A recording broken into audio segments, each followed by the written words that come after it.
India's economy is dead. Not only India. India and Russia, they can take their economies down together. Donald ট্রাম্পের এই বক্তব্য নিয়ে ভারত তথা বিশ্ব তোলপাড় হয়ে যাচ্ছে। রাশিয়ার ব্যাপারটা তো বুঝলাম, কিন্তু ইন্ডিয়া কি দোষ করলো বলুন তো? 25% ট্যারিফ, 100% জরিমানা ট্যাক্স, বলি হচ্ছেটা কি? ঠিক আছে, যা বলেছে সেটা না হয় মেনেই নিলাম। চলুন ভারতের ডেড ইকোনমির কিছু উদাহরণ আমরা নিই। ওয়ার্ল্ড ইকোনমি হিসেবে এশিয়ান ডেভেলপিং কান্ট্রি হিসেবে চায়নার পরেই সেকেন্ড ভারতের নাম। ক্রয় ক্ষমতার নিরিখে বিশ্বের মধ্যে ভারতের স্থান তৃতীয়। লার্জেস্ট ইকোনমিজ বাই জিডিপি ধরে যদি বলা হয়, 2020-তে ভারতের স্থান ছিল 7th, 2024-এ ইন্ডিয়া প্লেস 5th, আর 2025-এ ইন্ডিয়া উঠে এসছে 4th প্লেসে।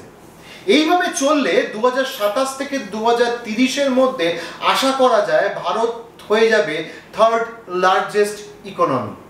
তাহলে ইন্ডিয়া ডেড ইকোনমি কি করে হচ্ছে? ডেটা তো বলছে অন্য কথা। আপনাদের কি মনে হয় ট্রাম্প কি এই সব কথা না জেনে বলছে? একদমই না। উনি সব জেনে শুনে বুঝে তারপরই কথাগুলো বলছেন। শুধু চমক আর চমকানোর খেলা, যাতে ভারত ব্যাকফুটে চলে যায়। তার সাথে আমাদের দেশের রাজনীতিতে যেভাবে বিপক্ষ দল দেশের স্বার্থ নষ্ট করে অন্য দেশের রাজনীতির স্বার্থকে হাতিয়ার করতে পারে, সেটাও আমাদের দেখার বিষয়। আজকে আমরা আলোচনা করব ট্রাম্পের রাগের কারণ কি, ট্রাম্প চাইছেই বা কি। নমস্কার, আমি দিব্যেন্দু, ইন্ডিয়া চ্যানেলে আপনাদের স্বাগত। তবে ভারত কি চুপ করে বসে আছে? একেবারেই না। শুল্ক ছাড়ের পাশাপাশি কি করে আরো তাড়াতাড়ি ডিলটি শেষ করা যায় সেটা দেখছে তারা। প্রতিরক্ষা, জীবস্ব জ্বালানি এবং পরমাণু, এই তিনটি বড় ক্ষেত্রে আমেরিকা থেকে আমদানি বৃদ্ধির কথা ভাবছে দিল্লি।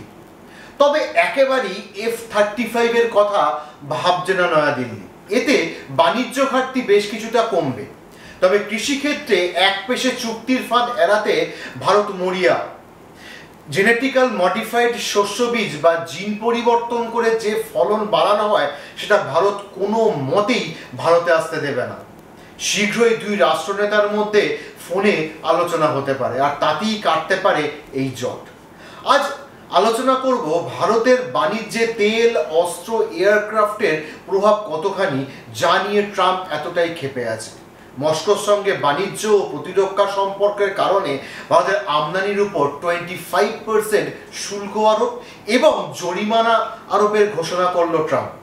1 আগস্ট থেকে এই শুল্ক কার্যকর হওয়ার কথা থাকলেও আপাতত পিছিয়ে দেওয়া হয়েছে, এবং সেই আবহে 7ই আগস্ট ভারতের পণ্যের উপর এই সমস্ত 25% আমদানি শুল্ক বসাবে আমেরিকা।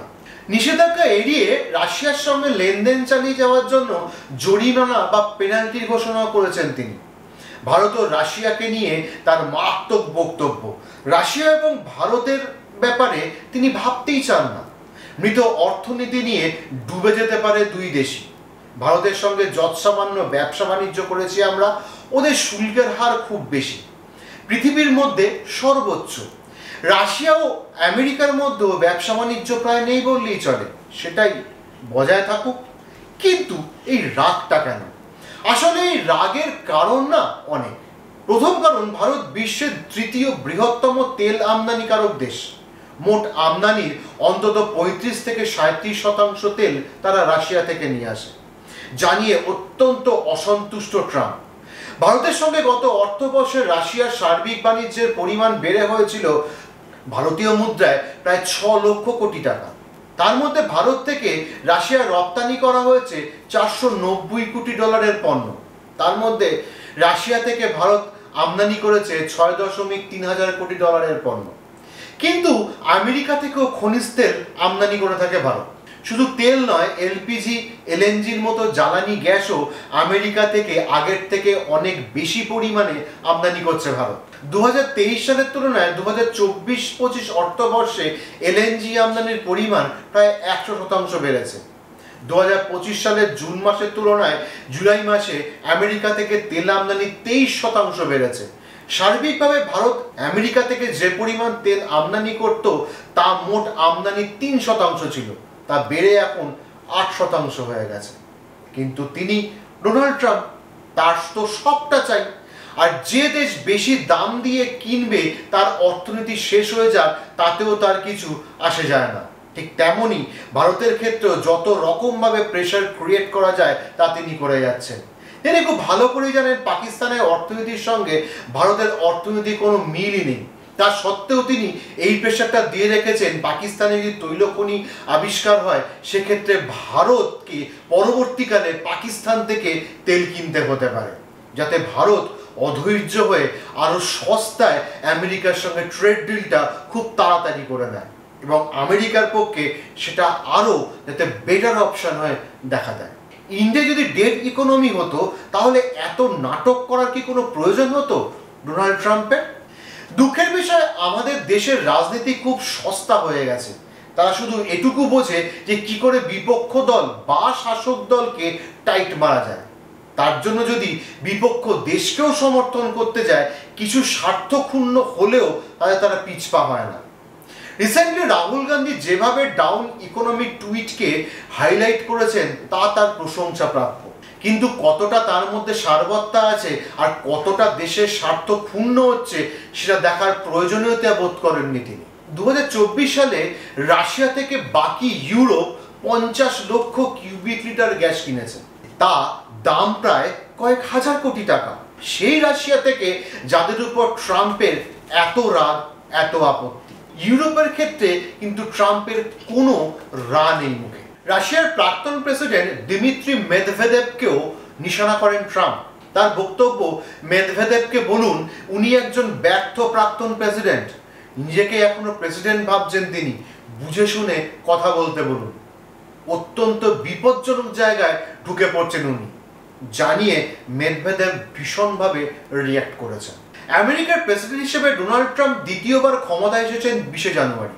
তারপর থেকে চলতি বছরের জানুয়ারি থেকে জুন মাস পর্যন্ত আমেরিকার তেল আমদানি গত বছরের তুলনায় 51% বেড়ে গিয়েছে, যার জন্য খরচ হয়েছে দ্বিগুণেরও বেশি।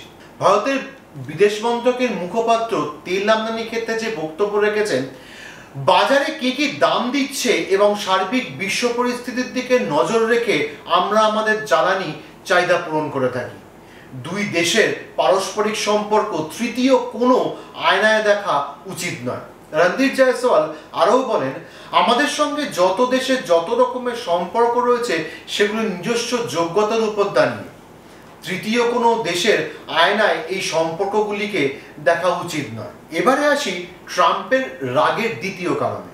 ইন্ডিয়া F-35 নিচ্ছে না, এটা পরিষ্কার হয়ে গেছে এবং এই বার্তাটা আমেরিকার কাছেও সময় মতো পৌঁছে গেছে। কিন্তু কেন নিল না? ট্রাম্প সরকার ভারতকে F-35 বিক্রি করতে চাইলেও প্রযুক্তি দেওয়া তো দূরের কথা, পূর্ণ কর্তৃত্ব দিতে রাজি নয়। আর তার সাথে প্রচুর দাম এবং এই টোটাল এয়ারক্রাফটের কোনোটাই ভারতে তৈরি হবে না এবং টেকনোলজিও ট্রান্সফার করবে না। সেখানে সুখোই নিয়ে কারোর কিছু বলার নেই, সব রকম সাহায্য করবে রাশিয়া। Su-30 পরিকাঠামো অলরেডি ইন্ডিয়াতে করা আছে, সেখানে একটু আপডেট করে Su-57 এর জন্য পরিকাঠামো তৈরি করে নেওয়া যাবে। Su-57 নিলে ভারতের অনেক সুবিধা, পুরো টেকনোলজি ভারতকে দেবে এবং এয়ারক্রাফটের সম্পূর্ণটাই তৈরি হবে ভারতে এবং দামও অনেক কম। তার সাথে অ্যামকার ইঞ্জিন তৈরি করতেও সাহায্য করবে রাশিয়া। ভারতীয় বায়ুসেনাকে ব্রহ্মোস ব্যবহারের জন্য নির্ভর করতে হয় শুধুমাত্র রুশ সুখোই 30 উপর।